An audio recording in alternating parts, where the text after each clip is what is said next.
안녕하세요. 문화캐스터 레몬입니다.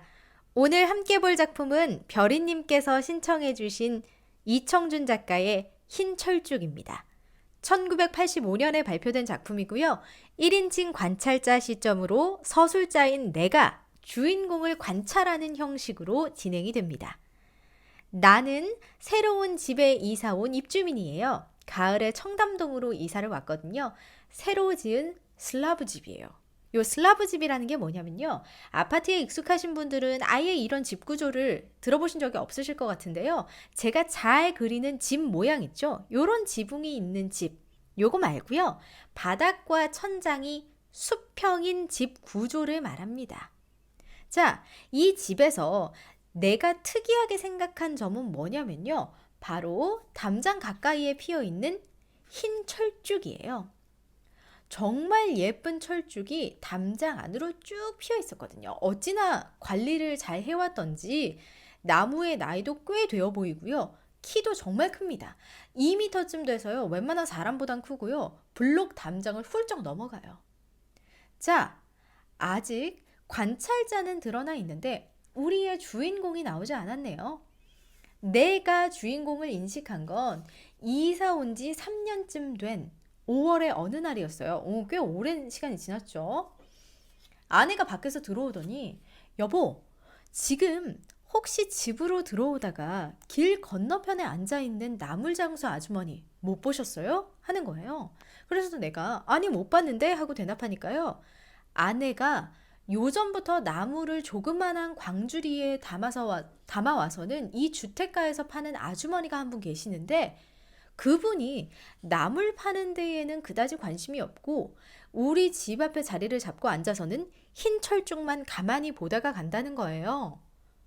그런데 아내가 이렇게 신나게 이야기를 하다가 보니까 가만히 있어보자. 그 아주머니 어쩐지 작년에도 그리고 그 전해에도 우리 집 근처를 서성인 적이 있는 것 같은데? 하고 생각이 떠올랐어요. 은은할 것도 없어요. 아, 그 아주머니 이 집터의 옛 주인이시구나. 이렇게 결론이 딱 난 거죠. 강남 일대가 80년대에는 워낙 개발 붐이 있다 보니까 땅을 팔고 나가는 경우가 많았거든요. 그러니 이전 주인이라고 추측할 수 있었던 거죠. 이 부분은 생각이 참 잘 맞고요. 그리고 둘 다 마음이 너무 따뜻해요. 다음에 보면 집에 들어와서 꼭 철쭉을 실컷 보게 해드려야지. 그리고 혹시라도 이 집에 얽힌 사연이라도 있으시면 들어드려야지 하고 생각을 합니다. 다행히 다음날 정오에 또 나물 광주리를 들고 나타나셨더라고요. 그래서 나물을 산다는 핑계로 집으로 그분을 초대합니다. 그리고 사연을 묻기 시작해요. 오늘날에는 상상할 수 없는 광경이죠. 옛날엔 그랬어요. 아마 TVN에서 했던 드라마 가운데 응답하라 1988 요거의 분위기를 떠올려 보면 요 당시에 그랬구나 하고 상상이 가능하실 거예요.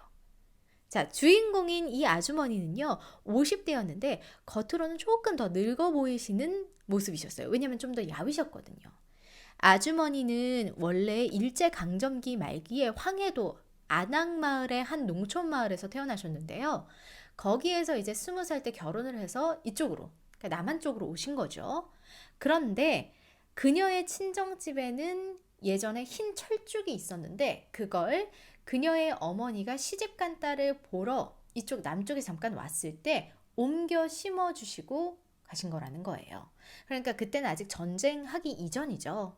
그리고 1945년에 독립이 되고 난 다음에 뭐 상황이 복잡해지니까 연락이 점점 끊기더니 결국 분단이 되고 친정, 그 친족의 생사조차 모르게 된 거예요. 그러니 이 흰 철쭉은 그녀에게는 고향이자 부모이자 정인 거죠. 이야기를 듣던 내 아내는 흰 철쭉이 그렇게 보고 싶으시면 옮겨 심으시는 게 어떠냐 하고 이야기를 해요. 하지만 사실은 이 철쭉은 이 터에 있는 것이 의미가 있는 일이었어요. 그녀는 아직도 바라고 있는 거예요. 혹시나 어머니가 자신의 가족이 어딘가에 살아 있어서 어쩌다가 이곳으로 오게 되면 아니면 혹시 친정의 소식을 아는 누군가라도 어느 날 이곳으로 찾아오게 되면 이 흰 철쭉을 찾을 거라는 믿음이 있었던 거니까요. 그 해부터 우리에게는 숙제 아닌 숙제가 생깁니다. 매해 5월이면 아주머니가 오실 걸 기대하고요. 철쭉을 더 예쁘고 더 아름답게 관리하기 시작했어요. 참 좋은 분들이죠?